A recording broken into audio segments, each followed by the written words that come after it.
Uma boa noite para todos. Que a paz do Divino Mestre Jesus, que a suavidade de Maria seja em nossos corações. Traremos as reflexões da noite de hoje em torno do tema reencarnação como dádiva divina.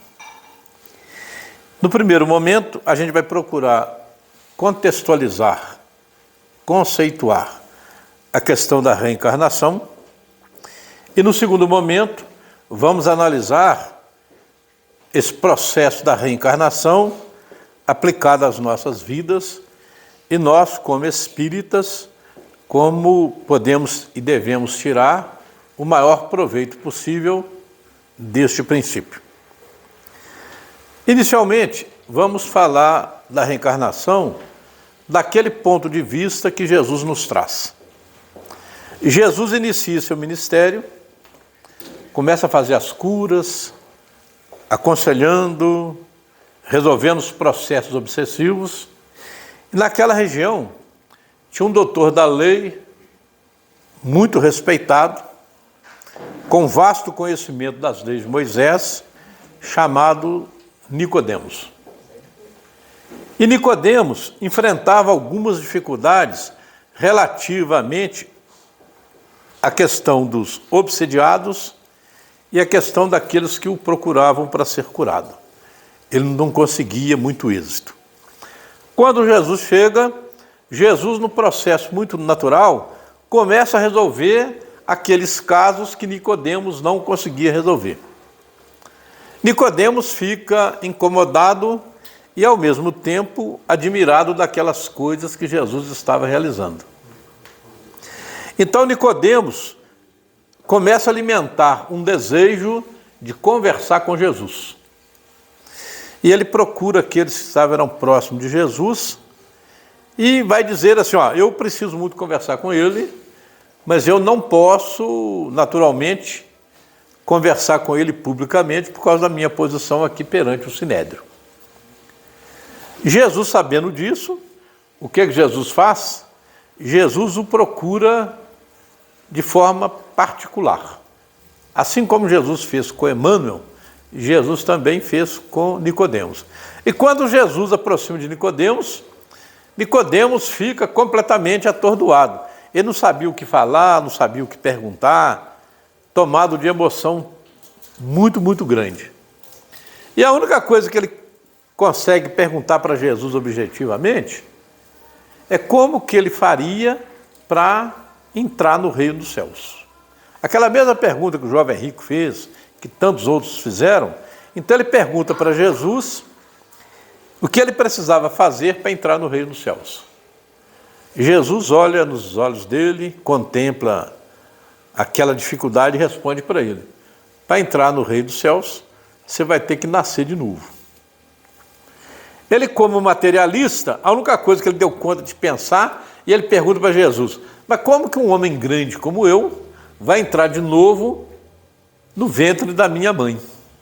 Jesus pergunta para ele como que um doutor da lei, um sacerdote, não sabia essas coisas, mas Jesus vai responder para ele que ele precisava renascer em espírito. Renascer em espírito. Ou seja, renascer de novo num outro corpo. Mas Jesus só deixa para ele essa resposta, que ele precisava nascer em espírito.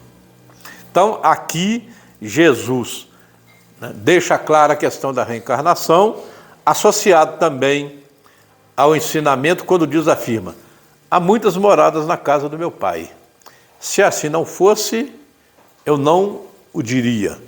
E quando a gente pensa nas diversas moradas na casa do meu Pai, ela tem duas fontes de entendimento. Uma é a gente pensar nos mundos, Tem infinitos mundos pelo universo, e esses mundos são habitados. O mesmo Espírito habita muitos mundos ao longo da sua jornada evolutiva. A interpretação espiritual mais importante é que, considerando que cada um de nós é um ser completo, é um filho de Deus num processo evolutivo, cada um de nós é um mundo. E nós ocupamos esses mundos em corpos diferentes. Então, quando há muitas moradas na casa do meu pai, do ponto de vista espiritual, eu posso pensar e devo pensar, eu, enquanto indivíduo, tendo a oportunidade de residir nessas diversas moradas.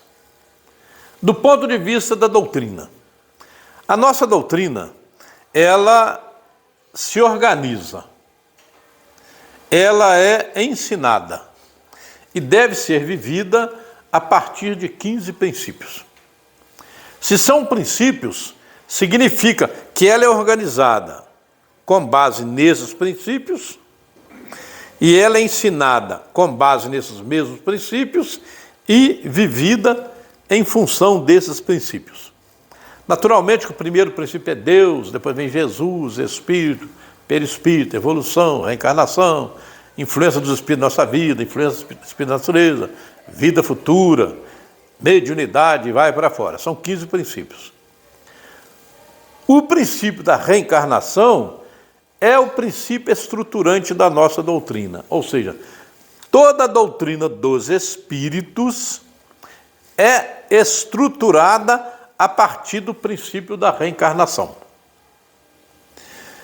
E isso é muito importante, porque vejamos, todas as religiões, sem exceção, acreditam na imortalidade da alma. Porque toda religião fala em salvação. Se ela fala em salvação, significa que ela acredita na imortalidade da alma. A grande distinção entre as várias religiões é o que acontece com a alma depois da morte. Essa é a grande questão. Como que cada religião vê o indivíduo depois da morte? É aí que está a grande divisão. Lembrando que em mundos muito adiantados já não tem mais o exercício da religião. Existe a religiosidade, mas não tem o exercício da religião. Porque a religião é um processo de religar a criatura ao Criador. Nos mundos muito adiantados, em que a criatura já está religada ao Criador, não tem mais a necessidade da religião. E a outra coisa importante de pensarmos em relação à religião, que na verdade, cada religião oferece respostas diferentes para as mesmas perguntas. Cada criatura tem as suas dúvidas, tem as suas necessidades. Então, na verdade, não somos nós que escolhemos a religião. É a religião que nos escolhe na medida que ele oferece a resposta mais adequada para as minhas dúvidas. E é por isso também que, naturalmente, as pessoas mudam de religião, às vezes numa mesma existência, de uma existência para outra, porque assim que ele aprendeu tudo que aquela religião tem para ensinar, todas as respostas que ela pode oferecer, aí ele procura uma outra religião que oferece as respostas que ele não tem. Então, para a nossa doutrina, quando morre o corpo físico, o espírito continua vivendo no plano extrafísico com a mesma personalidade, com os mesmos valores, com os mesmos sentimentos, com as mesmas facilidades, com as mesmas dificuldades, com o mesmo estado de saúde e com os mesmos estados mórbidos. Para a nossa doutrina, quando morre o corpo, o indivíduo continua vivendo sem a presença do corpo físico, mas tendo como âncora o perispírito.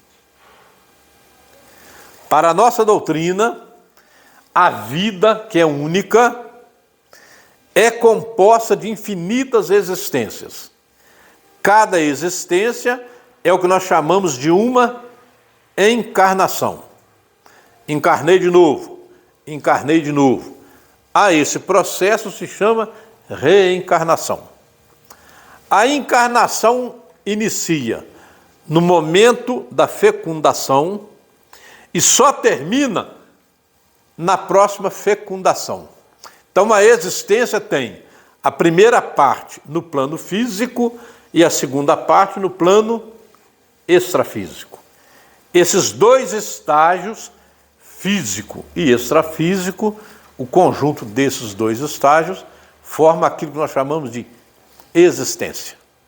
Então a nossa vida, que é única, é composta de infinitas existências.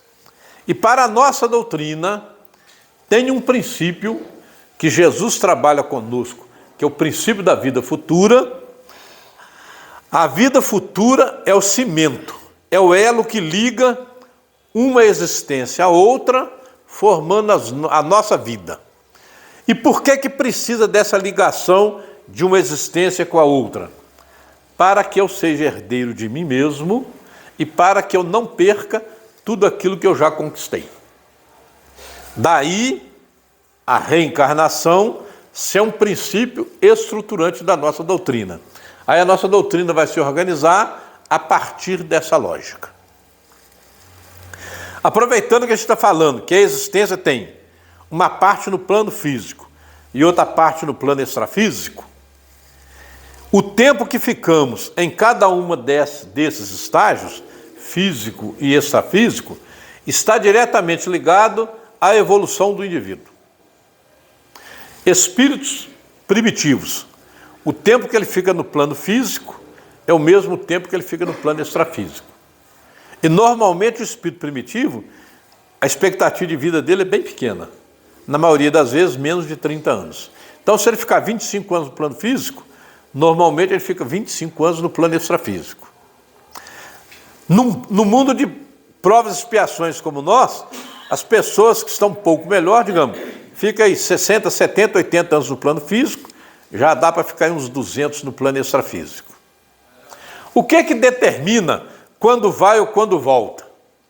É a sua capacidade de explorar todas as possibilidades que a vida te oferece, seja de um lado, seja do outro lado. Vamos pegar na época de Jesus. Não tinha imprensa. Não tinha sistema de comunicação. Quase ninguém sabia ler e escrever. Não tinha nenhuma tecnologia. O cara nascia, reproduzia, guerreava e morria. Praticamente isso que fazia. Ou seja, em muito pouco tempo, ele esgotava tudo aquilo que ele tinha para fazer aqui. Nós outros, hoje, tem melhor alimentação, saúde, higiene, água tratada, acesso à leitura, rede social, tecnologias. O que significa dizer? Numa existência, já tem muita coisa para fazer. Então, aquela expectativa que era 23, 24 anos de vida, lá na época de Jesus, já está beirando a casa dos 75. E quanto mais passar o tempo, maior vai ser a expectativa de vida no plano físico. Então, quando o indivíduo chega no plano físico, ele esgota tudo aquilo que é possível naquele plano. Esgotou, está na hora dele ir para o plano extrafísico. Quando chega no plano extrafísico, ele esgota tudo que ele tem para fazer lá. Esgotou, ele volta para cá. Então ele vai nesse processo de esgota num plano e passa para o outro. Esgotou no outro. E aí esse plano extrafísico vai ficando cada vez mais dilatado. Aí você vai encontrar espírito, por exemplo, que ele passa, digamos, 70, 80 anos na Terra. Ele pode ficar uns 500 anos do lado de lá, que ele tem o que fazer lá. Vamos imaginar que ele pertence a um grupo de socorristas do lado de lá. Está fazendo estudos aprofundados de psiquismo humano. Pode ficar lá uns 500 anos, ele não precisa estar vindo aqui tão rapidamente. Então, o tempo que se fica do lado de lá e o tempo que se fica do lado de cá depende da evolução do indivíduo, ok? É isso que determina. Agora, em situações especiais, você pode ir lá e voltar rapidinho para atender uma determinada necessidade, ok? Mas em condições normais, o tempo que se fica aqui e lá depende da evolução do indivíduo e depende da humanidade a qual ele pertence. Muito bem. Na questão 167, Kardec quer saber dos espíritos qual é o objetivo da reencarnação. E os espíritos apresentam três objetivos básicos do processo de reencarnação. O primeiro, que é uma possibilidade de expiação. O segundo, evolução da humanidade. O terceiro, cumprir a justiça divina. Então são basicamente esses três grandes objetivos do processo de reencarnação. Quando fala em expiação, a gente gosta de querer pensar que a gente está expiando pelas coisas atrapalhadas que já fizemos. Também, mas essa é a menor parte. A expiação é nada mais, nada menos que o constrangimento que a matéria oferece ao espírito por ele estar no corpo. Ele tem fome, ele tem sede, ele fica cansado, ele quer ficar bonito, né? Ele tem doença. Então, tudo aquilo que a matéria impõe ao espírito através do corpo, isso é um constrangimento. Esse constrangimento é uma expiação. Dessa ninguém fica ali, fica? Não fica. O outro constrangimento que o espírito sofre enquanto encarnado são os constrangimentos dos sentimentos. A gente fica preocupado, a gente fica ansioso, a gente fica triste. A gente sente prazer e aí tem que buscar esse prazer. Esses constrangimentos, do ponto de vista sentimental, impostos ao espírito, são expiações. Ainda tem as expiações espirituais, que estão ligadas, aí sim, ao nosso passado, que a gente andou fazendo lá, e aquilo que a gente está querendo para o futuro. Por exemplo, alguém está com esperança de alcançar isso, aí está trabalhando para alcançar aquilo. O fato de ter que trabalhar, dedicar, renunciar, são constrangimentos espirituais que ele se coloca. Então, a expiação é, na verdade, o constrangimento que o indivíduo sofre de fora para dentro. Só que a expiação é muito mais do que isso. A expiação é nada mais, nada menos do que um mecanismo de evolução, concordamos? Porque pela expiação nós adquirimos conhecimentos e pela expiação nós adquirimos experiências. Então a gente adquire conhecimento e experiências a partir desses processos expiatórios. Então, na verdade, a expiação é um mecanismo de evolução. Vamos pegar água. Povos atrasados, vai lá no riacho, pega água com a mão, com o coité e bebe. É isso? Tem sede, vai lá no bebe. Melhora um pouquinho, ele arruma um jeito de guardar água em casa.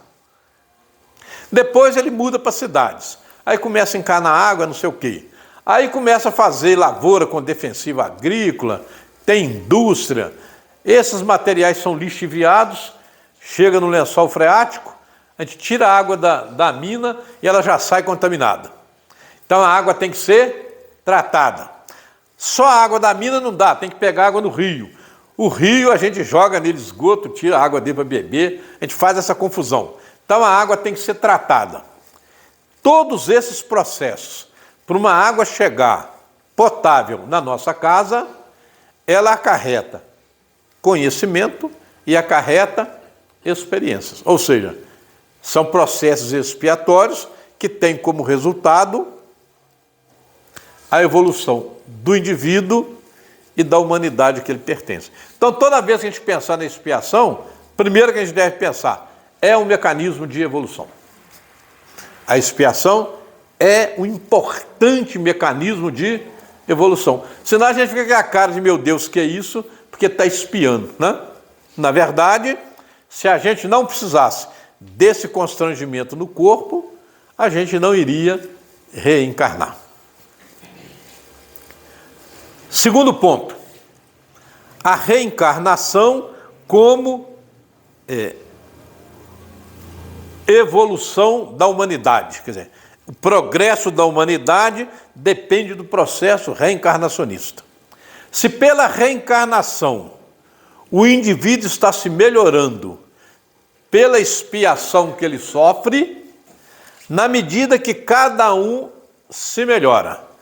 Quando se soma a contribuição de todas as criaturas, você tem uma sociedade melhor. Você tem uma sociedade melhor. Lembrando que só existe liberdade a partir da responsabilidade.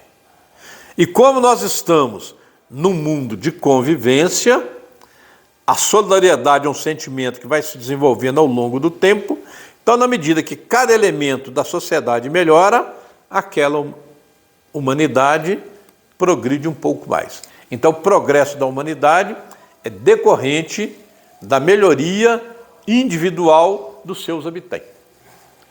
Quando a gente fala período das trevas, que é tempo lá da Idade Média, que a humanidade não fez nada. Por que a humanidade não fez nada? Porque as criaturas não queriam fazer nada, só queriam administrar o que era, como é que estava, quem está bom, quem está ruim, vão ficando. Quer dizer, é um período das trevas, que é um período que nada acontece. Mas quer ver uma coisa interessante? Até o ano de 1936, 37 aí, o conhecimento da humanidade dobrava a cada 50 anos. Então, a cada 50 anos, dobrava o conhecimento da humanidade. Nos períodos da Segunda Guerra Mundial, o conhecimento da humanidade passou a dobrar a cada 10 anos. Nos dias de hoje, ele não gasta nem um ano. Percebe? Agora, é claro que hoje nós temos muito mais facilidades, mas viver hoje é muito mais difícil que naquela época, tá? Parece que não. E aí, inclusive, tem uma comparação interessante. Na época de Jesus, como que era a perseguição física? Meu inimigo, eu escondo nas catacumbas, eu escondo debaixo da cama, eu escondo não sei aonde, porque o inimigo era o inimigo físico. Hoje o nosso inimigo é íntimo, é espiritual, é sentimental. Qual que é mais difícil de combater? O íntimo, porque você não tem onde esconder. Percebe? O íntimo é muito mais difícil de combater.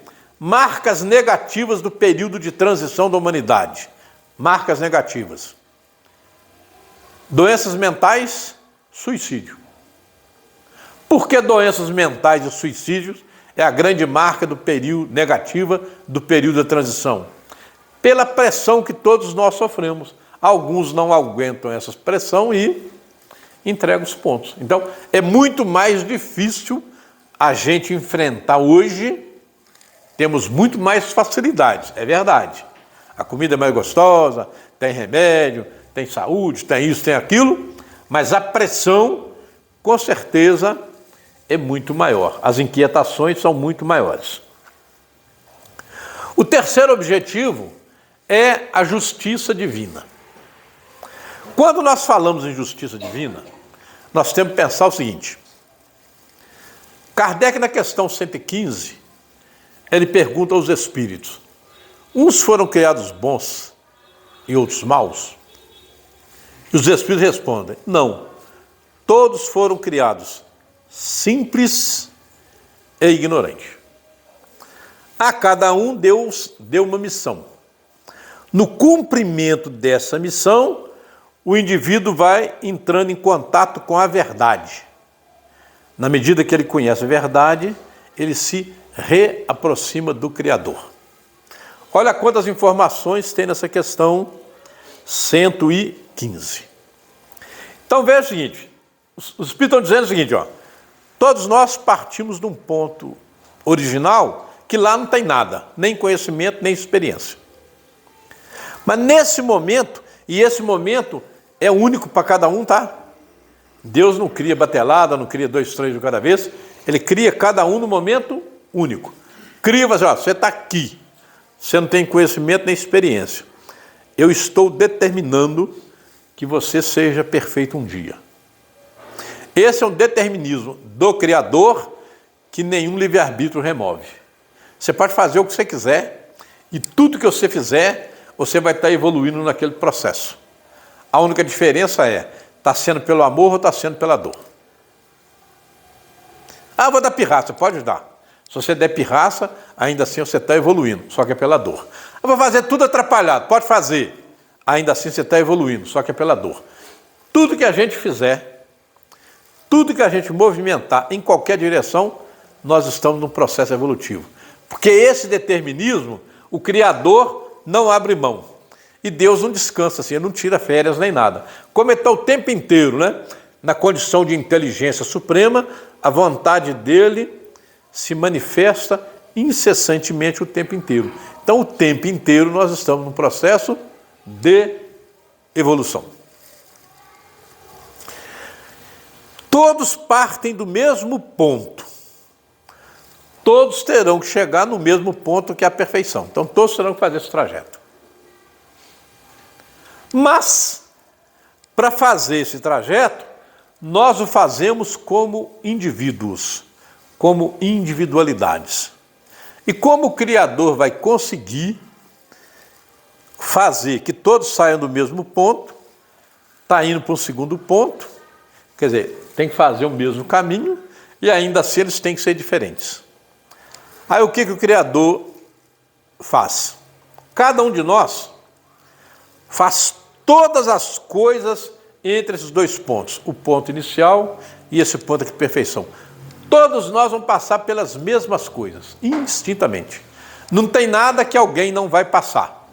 Se você falar assim, do ponto de vista dos bens materiais, todos nós seremos ricos muitas vezes, todos nós seremos remediados muitas vezes, e todos nós vamos enfrentar a pobreza muitas vezes.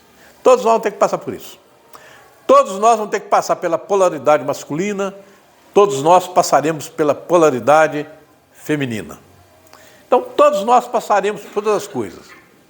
E por que nós somos diferentes? Porque nós passamos pelas mesmas coisas, em tempos diferentes uns dos outros, em lugares diferentes, em circunstâncias diferentes e em companhias diferentes. Como para cada um vai acontecer com essas 4 variáveis, esse caminho que cada um percorre, que é único, é que confere a ele a sua individualidade. Quando Jesus diz assim, eu sou o caminho, a verdade e a vida. Quando ele diz, eu sou o caminho, ele está dizendo, esse caminho que você persegue, esse caminho que você está fazendo, eu te acompanho ao longo de todo esse caminho. Você não faz esse caminho sem a minha companhia. Por isso que ele fala, eu sou o caminho, ou seja, eu sou o caminho de cada um de vocês. Nenhum de vocês está afastado de mim nesse caminhar. Mas esse caminhar é único para cada um. E é exatamente por isso que você é um indivíduo. Qual é a maior prova que os nossos caminhos são diferentes? A maior prova que eu considero é a gente olhar aqui, ó, todos seres humanos, é isso? Quantos iguais aqui nessa sala, do ponto de vista físico? Não tem. Por que não tem nenhum igual ao outro? Porque o caminho é diferente. As necessidades são diferentes, as manifestações são diferentes, as vibrações são diferentes. Mas se você pegar os patos, as galinhas, os canarinhos, são todos assim praticamente iguais uns aos outros. Porque ali ainda não tem caminhar diferente. Eles vêm fazendo as mesmas coisas até aquele momento. Quando eles entrar no reino nominal é que começa, para lá, para cá, e que é lá e tal. Percebe isso? Agora, se todos nós passamos pelas mesmas coisas, em lugares, momentos, circunstâncias e com companhias diferentes, aí é que está a justiça divina. Não tem quem escape de nenhuma dessas experiências. Kardec pergunta aos espíritos, todo indivíduo para evoluir passa pelas fieiras da maldade? Os espíritos respondem, da maldade não, mas da ignorância sim. Da ignorância, sim. Então, todo espírito puro já foi um espírito ignorante um dia. E na condição de espírito ignorante, ele fazia a coisa própria dos ignorantes. Então, todo espírito já cometeu violência, todo espírito já teve a oportunidade de tirar a vida de uns ou outros. Todos os espíritos já tirou a vida de alguém em outra existência. Na guerra, por ciúme, por inveja, brigando por causa de comida, porque era antropófago, não interessa. Mas todos os espíritos já tiveram a oportunidade de tirar a vida de outras criaturas em uma determinada existência. Todo espírito já foi desonesto, todo espírito já roubou alguém, todo espírito já levou vantagem em relação aos outros. Isso é inegável. Por quê? Nós passamos pelas fieiras da ignorância. Agora, tem alguns que se demoram na maldade, na perversidade. Nem todos se demoram na maldade e na perversidade. Faz por ignorância, mas não pela intenção de prejudicar o outro. Pela intenção de prejudicar o outro, esse número, felizmente, é menor. Os próprios Espíritos assim o respondem. Então, se todos nós passamos pelas mesmas coisas, aí está a justiça divina. E quando nós falamos que todos nós passamos pelas mesmas coisas, quando você vai auxiliar alguém, quando você vai curar alguém, você precisa ter conhecimento e experiência acerca do que você está fazendo. O conhecimento você adquire estudando, ouvindo, observando, tá? Mas a experiência só se aprende vivendo. Não tem jeito de adquirir experiência que não seja vivendo. Então, aqueles que são grandes curadores hoje, já foram grandes, né, torturadores de pessoas em outras existências. Por isso que ele conhece aquilo tão bem. Ele sabe exatamente como é que faz, como é que tem que fazer, quais são as reações. Percebe? Você pega um sujeito igual o Bezerra de Menezes, só sabe curar. Será o que a gente vai encontrar se for voltando no tempo? Vai encontrá-lo, com certeza, dedicado a essa questão de maltratar e sacrificar as pessoas, com certeza. Senão ele não estaria tão preocupado com essa questão, porque é exatamente ali que ele repara o seu passado, que está milhares de anos para trás, mas que em alguma época ele está fazendo isso, por isso que ele está cuidando. Se ele estivesse cuidando de leis, por exemplo, ele estava igual um Paulo de Tarso. Você não vai encontrar o Paulo de Tarso caçando mexer com cura, cuidando de doentes. Ele vai estar sempre cuidando de leis, conhecimento, filosofia, entendimento das coisas. Mas não vai dedicar essa questão de curar pessoas, porque não é o processo natural para aquele espírito. E a gente vê que, nós que estamos aqui, como que a gente vai só reforçando as nossas tendências, O que são as nossas tendências? Depende da nossa história. A gente vai continuar reforçando, agora no bem, aquilo que já foi atrapalhado um dia. Assim que se verifica a questão da justiça divina. Uma coisa que é importante, a lei de reencarnação é uma lei que diz que a gente tem que encarnar várias vezes para poder evoluir. Uma coisa é reencarnar. Então, reencarnação é uma sucessão de encarnações. Mas nem todo aquele que nasce, ou seja, que encarna num determinado mundo, necessita reencarnar naquele mundo. Só reencarna naquele mundo aqueles que precisam aprender naquela humanidade.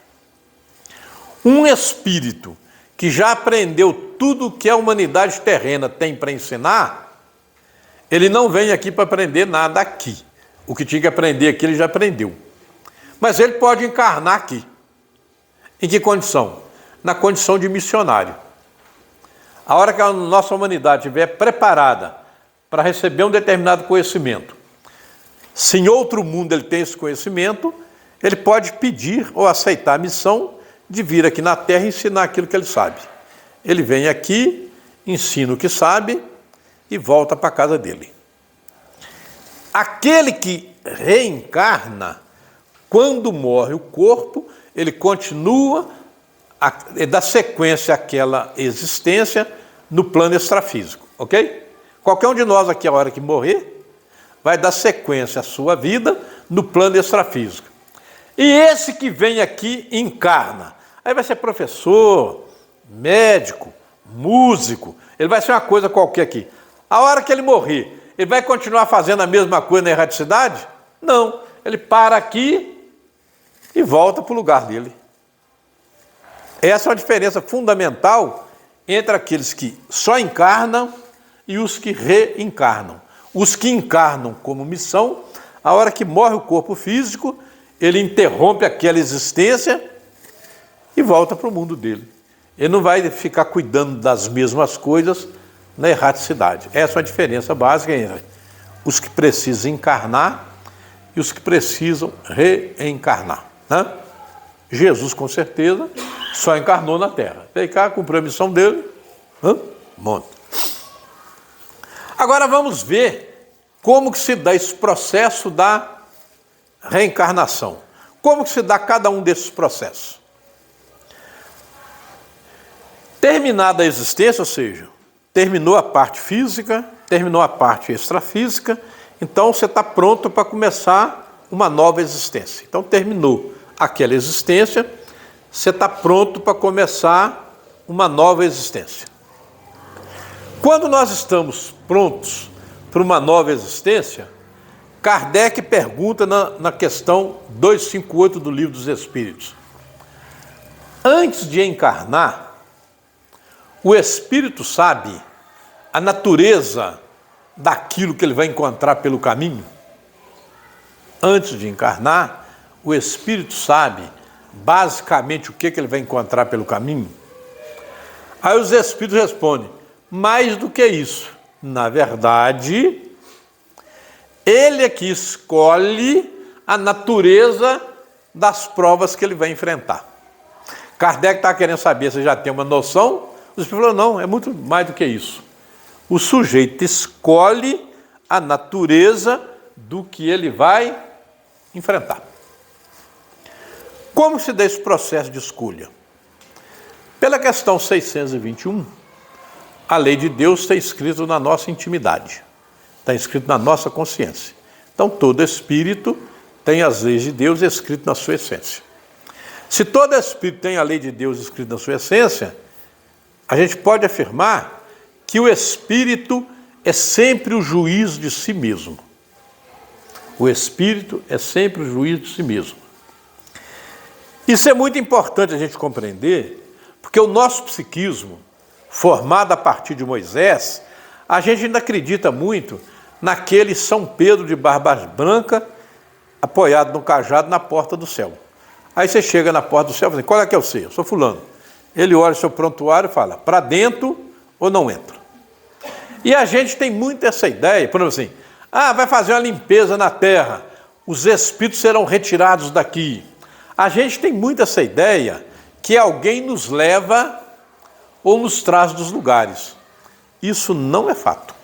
Isso não é verdade. Nós é que vamos com as nossas próprias pernas para todos os lugares. E do ponto de vista espiritual, as pernas são trocadas pelo nosso campo vibracional. Pelo nosso campo vibracional, a partir da lei de sintonia, nós somos atraídos para aqueles mundos com os quais nós nos afinizamos. Por exemplo, a Terra está passando um processo de limpeza. Começou lá na década de 70. Em que situação que há a retirada do indivíduo? A hora que ele desencarna. E como é que retira? Você mostra o mundo primitivo para ele. Você mostra o mundo primitivo para ele, de acordo com as suas aptidões, de acordo com aquilo que ele gosta, fala assim: eu me sinto muito bem ali. Vai para lá. Então, é igual imã puxando de malha de ferro. Ele é atraído por aquele ambiente no qual ele se sente mais confortável. Assim: eu sou muito esperto, eu sou muito adiantado, eu sei das coisas. Lá é um lugar de gente ignorante, lá é um lugar que ninguém sabe das coisas. Eu chego lá, eu vou ser um faraó, eu vou ser... vou montar um império romano para mim, vou botar essa tudo trabalhar para fazer pirâmide, eu vou fazer, ou seja, ele já olha aquele lugar como um manancial para ele levar vantagem, ele corre para lá. Então, ou seja, a separação é feita assim: tem a vibração de um mundo regenerado e tem a vibração de um mundo primitivo. Não é expiação e prova, não, é primitivo. Pelas vibrações do indivíduo, ele corre para lá. Já que nós estamos falando isso, a gente tem que ter um cuidado. Nós que estamos aqui, não é pelo que nós já fizemos ou pelo que nós estamos fazendo, mas pela nossa boa vontade, porque quando Kardec pergunta o que Deus julga na criatura, aí os espíritos falam: não são as obras, é a vontade. Então, o que Deus julga em nós é a nossa vontade, é o nosso desejo. Como nós somos pessoas de boa vontade, tanto é que estamos aqui, não é pela nossa história, não é pelo que somos. Talvez muitos de nós não ficaríamos, mas pela nossa predisposição, todos nós aqui somos candidatos a permanecer no planeta Terra, ok? Todos nós aqui estamos na condição de trabalhadores da última hora e o Cristo está contando conosco como trabalhadores da primeira hora do mundo de regeneração. Quanto a isso, vocês não têm a dúvida. Ah, será não? Não tem será não. Está contando com todos nós que estamos aqui. Então, a princípio, a hora que mostra o mundo primitivo para a gente, vai assim, não quero, eu quero ficar aqui mesmo. Vamos imaginar que na hora da morte, o cara fica muito desesperado, ele fica sem controle, e nada consegue voltá-lo à normalidade, ele fica desesperado com aquela situação. Nesse estado de desespero, ele pode parar no mundo primitivo, sim, porque o desespero tem uma vibração tão baixa que ela entra em sintonia facilmente com o mundo primitivo. Então, alguém, ou então você desencarna novo aí, fica bravo com Deus, então antes da hora, eu tinha tanta coisa a fazer, por que não pegou os mais velhos primeiro, não sei o quê, arruma aquela resmungação, fica com aquela revolta, esse estado de revolta te leva para o mundo primitivo. Esses que vão para o mundo primitivo sem precisar ir para lá, se chegar lá, ele não fizer muito trem atrapalhado na primeira existência, normalmente ele fica lá só numa existência e volta para cá. Agora, se chegar lá e começar a arrumar muito rolo e arrumar muitos laços lá, aí ele vai ficando até que ele resolva essa confusão que ele está arrumando lá. Mas normalmente, esses que vão, entre aspas, enganados, porque estava numa situação desesperadora na hora, ele fica lá e rapidinho ele volta para casa, tá? Mas voltando aqui. Então, se a lei de Deus está escrita em nós, quando a gente está preparando para reencarnar, sendo eu o juiz de mim mesmo, eu de repente me olho e vejo as pessoas à minha frente e vejo as criaturas na minha retaguarda. Eu identifico pessoas na minha frente que eu conheço, identifico pessoas que eu conheço na minha retaguarda. Como a lei de evolução atua em mim, eu vejo para frente e vejo para trás. Pela lei de evolução, eu nunca quero estar lá atrás. Pela lei de evolução, naturalmente, eu vou querer estar lá na frente. Aí eu me pergunto, por que eu não estou lá na frente? Como a lei está escrita em mim, e eu sou o juiz de mim mesmo, eu respondo, você não está lá pelo bem que você não fez, pelo mal que você fez, pelas consequências do bem que você não fez e pelas consequências do mal que você fez. Aí você pergunta, o que eu preciso fazer para corrigir essas coisas que eu deixei de fazer e as que eu fiz não deveria ter feito? Ao fazer essa pergunta, eu escolho a natureza das provas que eu quero encontrar na próxima vida. É assim que nós fazemos a escolha das provas. Detalhe, escolha das provas físicas. Porque as provas morais já foram escolhidas. Essas vão estar sempre junto com a gente até que seja resolvida. Você está no plano físico, elas estão lá. Você está no plano extrafísico, está lá. Nós escolhemos a natureza das provas físicas, porque as provas morais, essas nos acompanham, seja encarnado, seja desencarnado. Outra coisa que a gente não pensa muito. Eu escolhi a natureza das provas que eu vou enfrentar na próxima existência. Elas valem só para o tempo que eu estiver no corpo físico? Não. Elas valem para o tempo que eu vou ficar no plano físico e no tempo que eu vou ficar no plano extrafísico. Porque Jesus diz que enquanto não corrigir, o último centil não resolve. E quando você escolhe a natureza das provas, você pode ser aprovado logo no início da vida física, você pode ser aprovado bem no final da vida física, você pode ser aprovado já lá no plano extrafísico e pode não ser aprovado ao longo desse percurso. Você já garantiu essas provas para a próxima? Já está garantido para a próxima existência. Porque enquanto você não resolver aquilo, você não vai chegar naquele lugar que é do seu objeto. Então, nós escolhemos a natureza das provas físicas para o espaço no plano físico e no plano extrafísico, até eu passar por elas. Quando eu escolho a natureza das provas, eu estou exercendo o meu livre-arbítrio numa primeira instância. Ou seja, ao escolher a natureza dessas provas, eu escolhi, por consequência, o lugar onde vou nascer, quando vou nascer, a família, a profissão, o grupo social, vou ter serviço, vou ter profissão, vou morar na rua, não importa. Então eu escolhi aonde eu vou chegar. Cheguei e escolhi a natureza daquelas provas. E agora o meu dia a dia, vale a escolha que eu fiz lá atrás, ou no dia a dia eu tenho que fazer nova escolha a cada momento?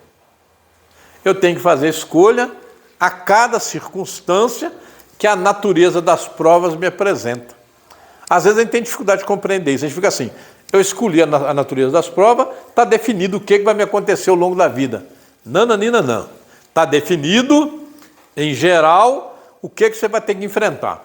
Aí você vai assim, eu escolhi como prova para a próxima existência, considerando que eu constatei que eu sou um espírito muito insubordinado, eu sou um espírito muito avacalhado, eu escolhi nascer numa família de pessoas que vão me cobrar para que eu adquira disciplina. Eu escolhi gente que pega no pé para cuidar de mim, para eles pegarem no meu pé e eu adquirir disciplina. Então cheguei na família, talvez numa profissão, vou ser soldado, vou viver num convento, vou viver no interior, ou seja, tudo ao meu redor vai me cobrar para que eu adquira disciplina. Na hora que eu chegar aqui, eu olho bem e falo, quer saber? Não vou mexer com isso não. Eu posso me rebelar com isso, ou seja, já tomei bomba na prova. Ou seja, o fato de eu ter escolhido e aquilo ser apresentado para mim, não significa que eu vou fazer. Por isso que é prova. Na prova eu posso ser aprovado, parcialmente aprovado, ou posso ser literalmente reprovado. Aí vem o segundo instância do livre-arbítrio, ou seja, aquilo que eu escolho quando sou colocado no ambiente que a natureza das provas me conduziu. Então você tem um livre-arbítrio para escolher a natureza das provas e depois você tem um livre-arbítrio que você vai escolhendo no dia a dia, o que faz, o que não faz, o que eu quero, o que eu não quero, enfrento, não enfrento. Porque se fosse diferente disso, estaria escrito na pedra, é só deixar a vida me levar, né? Não é assim. Quer dizer, não adianta eu querer deixar a vida me levar, que a todo momento eu vou ser convidado a tomar novas decisões. Cheguei aqui com essa natureza das provas que eu escolhi e agora nós vamos viver. E nós vamos dar um pulinho lá na questão 780, onde Kardec quer saber se a evolução moral vai se dar imediatamente à evolução intelectual.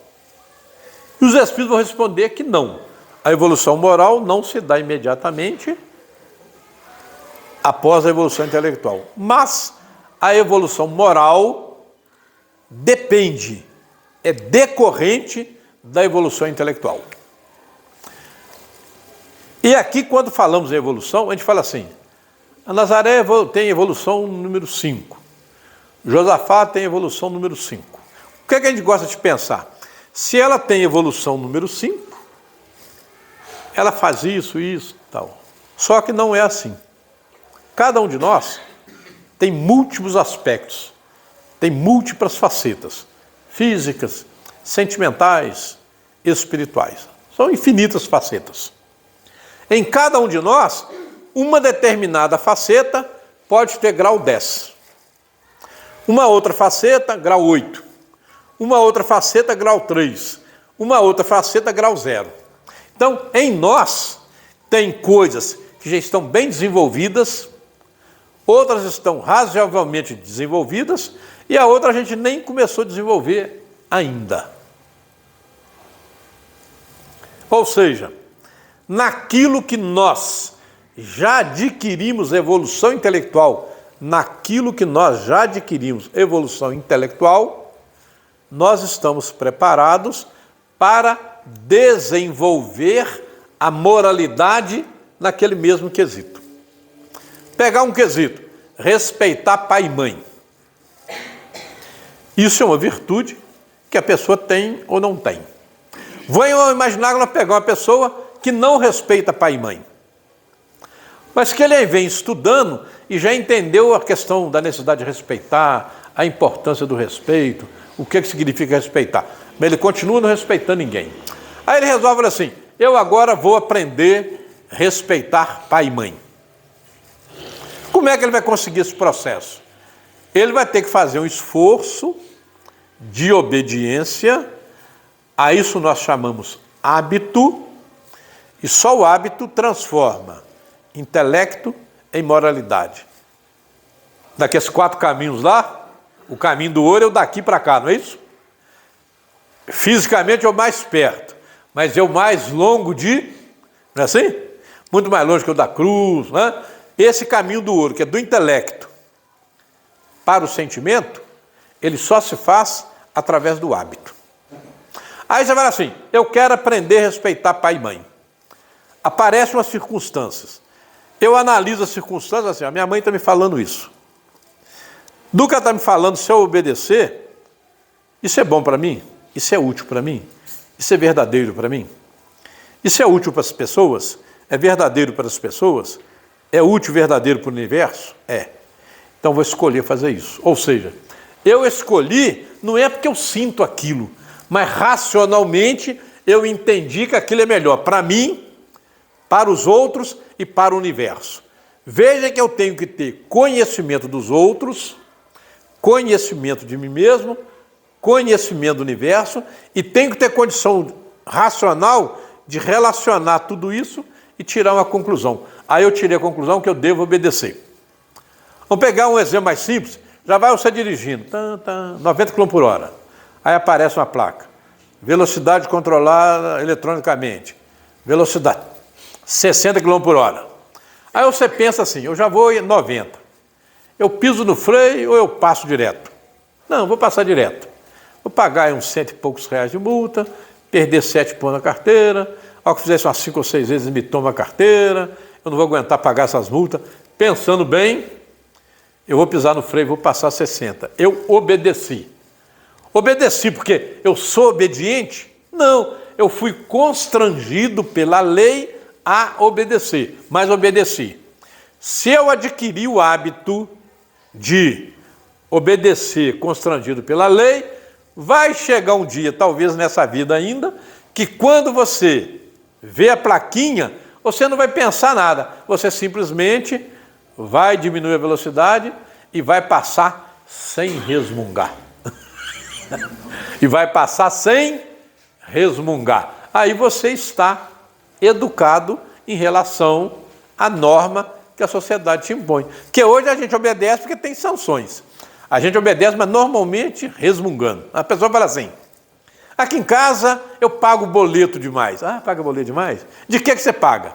De água, de luz, telefone, internet, Sky, não sei o que, tudo. E você está reclamando de quê? Não quer pagar boleto? Abre mão de tudo isso, né? E já que você quer ter o conforto, por que você reclama de ter que pagar? Percebe isso? Quer dizer, nós ainda estamos num processo de racionalizar a nossa obediência. O dia que ela se tornar natural, nós seremos cumpridores do dever. E o cumprimento do dever deve ser feito, em primeiro lugar, no sentido da autoiluminação. Porque se você se ilumina no cumprimento do dever, você vai poder ser a luz do mundo, o sol da terra. Você vai poder ser uma árvore que dá bons frutos. Aí, verdadeiramente, você vai ser considerado um cristão. Nós estamos a caminho de nos tornarmos cristãos, ou seja, homens de bem. Para tanto, temos que aprender a obedecer. E aí a gente enxerga o principal objetivo da reencarnação: nos educar, nos preparar para que alcancemos patamares mais evoluídos no processo evolutivo. Que a paz do Divino Mestre Jesus seja em nossos corações hoje e sempre, e que assim seja.